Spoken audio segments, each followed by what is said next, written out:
எதிர்வரும் 9ஆம் தேதி நடைபெறவிருக்கும் தரம் 5 புலமை பரிசில் பரீட்சையை நினைத்து நம்மில் பலர் மிகுந்த மன அழுத்தத்திலும் பதற்றத்திலும் இருப்பதை கடந்த ஒரு 2-3 நாட்களாக என்னால் உணர முடியுமாக இருந்தது. கடைசியாக நான் பதிவிட்ட வீடியோவுக்கு பின்னால் நிறைய கால்ஸ் வந்தது, நிறைய மெசேஜ் வந்தது. இது எல்லாமே பெரும்பாலானவை தரம் 5 புலமை பரீட்சையில் எழுதவிருக்கும் தனது மகன் அல்லது மகளை பற்றிய கவலையாகவே இருந்தது. அதற்காகத்தான் நான் இன்று ஏன் இந்த பதற்றம் பெற்றோர்களுக்கு ஏற்படுகிறது, இதிலிருந்து எப்படி வெளியாகலாம், இதை எப்படி கையாளலாம் சம்பந்தமாக ஒரு வீடியோவை பதியலாம்னு எண்ணியுள்ளேன். நல்லா செஞ்சுக்கிட்டு இருந்த பிள்ளை இப்போ குறைவான மார்க்ஸ் எடுக்குது, கூடுதலாக பிள்ளை ஸ்ட்ரெஸ்ஸான மாதிரி ஃபீல் ஆகுது, கூடுதலாக பிள்ளை ரொம்ப ப்ரெஷராக உணர்ற மாதிரி இருக்குது, எனக்கு ப்ரெஷர் அடிக்குதுன்னு சொல்லி கவலைகளை நீங்கள் வெளிப்படுத்தினீங்க. குறிப்பாக இது உங்களுக்கு முதல் குழந்தை என்று சொன்னால் அந்த அனுபவமின்மை காரணமாகவும் அந்த பதற்றம் இன்னும் அதிகமாக இருக்கலாம் உங்களுக்கு. ஆனால் ஒரு விஷயத்தை ஞாபகம் வைங்க, உங்கள் பதற்றமும் உங்களோட அறியாமையும் உங்களோட பிள்ளைகளுக்கு போய் டிரெக்டாக சேரும். ஸோ நாம் இந்த விஷயத்தை எப்படி உளவியல் ரீதியாக கையாளலாம் என்று சொல்லிட்டு பார்ப்போம். முதல்ல 10 வயது பிள்ளையிட உடலியல் மற்றும் மனவியல் வளர்ச்சியை பற்றி நாம கட்டாயம் தெரிஞ்சு வைத்திருக்க வேண்டும். அதுல தூக்கம் என்ற விஷயத்தை எடுத்துக்கிட்டோம்னு சொன்னா 10 வயது பிள்ளை ஒரு நாளைக்கு 9 முதல் 11 மணி வரை தூக்கம் கொள்ளணும். அது மிக மிக அவசியம். பரீட்சை நேரத்துல தூக்கத்தை குறைச்சி படிக்க வைக்கிறது குழந்தையின் மூளை நினைவாற்றலையும் அவங்களோட அட்டென்ஷன் ஸ்பேனையும் வந்துகிட்டு பெருமளவு பாதிக்கும். இதை தாண்டி இந்த வயதில் அவங்களோட மூளையில உணர்ச்சி பகுதி வந்துக்கிட்டு வேகமாக வளரும். ஆனால் அதை கட்டுப்படுத்துகிற பகுதி வந்துக்கிட்டு இன்னும் முழுமை அடைஞ்சிருக்காது. அதனால் அவங்க திடீரென்று கோபப்படலாம், பயப்படலாம், அல்லது திடீரென்று சைலண்டாகவும் ஆகிடலாம். இதை நீங்கள் அடம் பிடிக்கன்னு சொல்லி நினைக்காம அவங்களோட இயல்பான வளர்ச்சிக்குரிய நிலை என்று சொல்லி முதல்ல புரிஞ்சு கொள்ளுங்க. உண்மையில 10 வயதுல ஒரு பரீட்சை எதிர்கொள்றத நன்மை என்ன? இந்த புலமை பரிசில பரீட்சையை பொறுத்தவரையில அதுல நிறைய கருத்துகள் இருக்குது. ஒரு சிலர் இதை செய்ய தேவையில்லைன்னு சொல்றாங்க, ஒரு சிலர் செய்ய வேண்டும் என்று சொல்றாங்க. இது பற்றி 2 சாரார கருத்துமே இருக்குது. 2 சாரார் பக்கங்களும் நிறைய நியாயங்களும் இருக்கலாம். இப்ப பெரும்பாலான பெற்றோர்கள் வந்துட்டு பிள்ளைகள் பரீட்சை செய்யறத விரும்புறாங்க.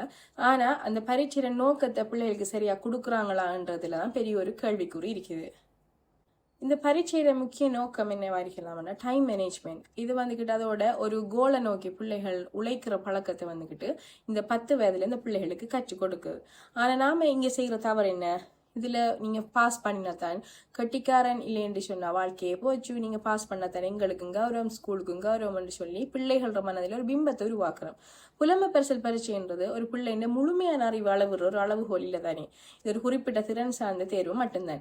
இதுல சித்தி பெறாத எத்தனையோ பிள்ளைகள் பின்னால மிகப்பெரிய சாதனையாளர்களாக மாறி இருக்கிறது. உண்மை இல்லையாது? இப்ப சில வீடுகள்ல இப்ப கட்டிக்கார பிள்ளைகள் என்று பெயர் எடுத்த பிள்ளைகள் இருக்கும், அது இன்னும் அதிகமான அழுத்தத்தை சந்திக்குது. எப்படின்னு சொன்னா ஸ்கூல்லையும் அந்த பிள்ளைகளுக்கு என்ன சொல்றாங்கன்னா, ஸ்கூல்ல பேரை நீங்க காப்பாற்றணும்னு சொன்னா கட்டாயம் நீங்க பாஸ் ஆகணும்னு சொல்ற அழுத்தம். வீட்டிலையும் அப்படிதான். உறவினர்கள் இருக்கட்டும், மண்டை வீட்டார்கள் கேள்விகளுக்கு பதில் அளிக்கணும்னு சொல்லி பெற்றோர் என்ன செய்யறாங்க, ஒரு வகையான மறைமுகமான அழுத்தத்தை அவங்கள பிரயோகிக்கலாம். இந்த 2 அழுத்தங்களுக்கு இடையில சிக்கி தவிப்பது நம்மளோட ஒரு 10 வயசு பிள்ளை. ஸோ நீங்க கண்டிப்பா பாஸ் பண்ணணும்னு சொல்வதற்கு பதிலாக உங்களால முடிஞ்ச சிறந்த அவங்களோட முயற்சியை கொடுங்க. முடிவு எதுவாக இருந்தாலும் நாங்கள் உங்களோட இருக்கம்ன்றது நம்பிக்கையை பிள்ளைகளுக்கு முதல்ல ஊட்ட வேண்டும். அடுத்து நீங்க கேட்கீங்க, இன்னும் கொஞ்ச நாள் தான் இருக்கீங்க, அந்த நிலையில பிள்ளைகளை எப்படி ரிலாக்ஸா வச்சுக்கொள்றது கேட்கீங்க. நீங்க நிறைய அதுல டிப்ஸ் ஃபாலோ பண்ணலாம். புதிய விஷயங்களை கூடுதலா படிக்க வைக்காங்க. ஏன்னா இதுவரையும் அவங்க படிச்சது லேசா ரிவிஷன் மட்டும் செஞ்சுட்டு போங்க. கூடுதலாக பெரும்பாலான புதிய விஷயங்களை படிப்பிக்கணும் வேண்டியில்லை. அதோட தினமும் ஒரு 30 to 45 minutes அவங்களுக்கு ஒரு ரிலாக்ஸேஷன், ஏதாவது ஒரு உடற்பயிற்சி, அவங்களுக்கு விரும்பின விஷயங்களை செய்யறதுக்கு அவங்களை எலோவ் பண்ணுங்க. கூடுதலா படிப்பிலே கவனம் செலுத்த வைக்காம இப்படி ரிலாக்ஸேஷன் டெக்னிக்ஸையும் அவங்களுக்கு சொல்லிக் கொடுங்க. முக்கியமா அவங்களை இரவுல கூட நேரம் முழிச்சு வைக்காம அவங்களோட அந்த தூக்க அட்டவணைக்கு பாதிப்பு ஏற்படுத்தாம அவங்களோட மூளையை சுறுசுறுப்பா வச்சுக்கொள்ளணும்னு சொன்னா கட்டாயம் இந்த தூக்கத்தையும் இந்த ஆரோக்கியமான உணவுன்ற விஷயங்கள்ல கட்டாயம் நீங்க அதை கன்சிடர் பண்ணியே ஆகணும். அடுத்தது வந்துகிட்டு ஒரு நேர்மறையான சொற்கள், உங்களால முடியும், நாங்க உங்களோட நம்பிக்கை வச்சிருக்கீங்க, நீங்க செய்வீங்க, அப்படியான வார்த்தைகள் வந்துகிட்டு அவங்களுக்கு ஒரு என்ன சொல்லலாம், அந்த வார்த்தைகள் அழுத்தமா மாறிடாம அந்த வார்த்தைகள் அவங்களுக்கு ஒரு மோட்டிவேஷனா நீங்க ஒரு பெற்றோரா அதை பயன்படுத்தலாம். பெற்றோர்களுக்கு சொல்ற ஒரு விஷயம், இந்த 9ஆம் தேதி நடக்கவிருக்கும் இந்த பரீட்சை வந்துக்கிட்டு உங்களோட குழந்தையோட எதிர்காலத்தை தீர்மானிக்கும் இறுதி போட்டி இல்லை, அது ஒரு மைல்கல்.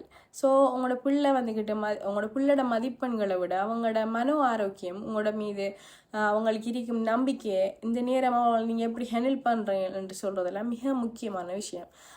பதட்டத்தை கைவிடணும். அன்பையும் தைரியத்தையும் குழந்தைக்கு வழங்குறது மூலமாக தான் இந்த எக்ஸாம் இந்த பீரியட்லாம் அவங்கள ரிலாக்ஸாக வச்சுக்கொள்ளும். அதோட படித்து எழுத போகும் அனைத்து செல்ல குழந்தைகளுக்கும் வாழ்த்துகளும் நன்றிகளும். ஸோ கட்டாயம் இந்த இருக்கிற கொஞ்ச நாள்லையும் அவங்களோட மேக்ஸிமம் உங்களால் எவ்வளோத்துக்கு அவங்களுக்கு சப்போர்ட்டிவ் இருக்கணுமோ அவ்வளோத்துக்கு சப்போர்ட்டிவ் வரீங்க. ஸோ நீங்கள் எவ்வளோ ரிலாக்ஸாக இருக்கீங்களோ அந்த விஷயமும் உங்களோட பிள்ளைகளையும் வெளிப்படும்ன்றதை அடிக்கடி உங்களுக்குள்ள ஞாபகப்படுத்தி கொள்ளுங்கள். இன்னும் ஒரு வீடியோ தலைப்போட உங்களோட சந்திக்க நன்றி.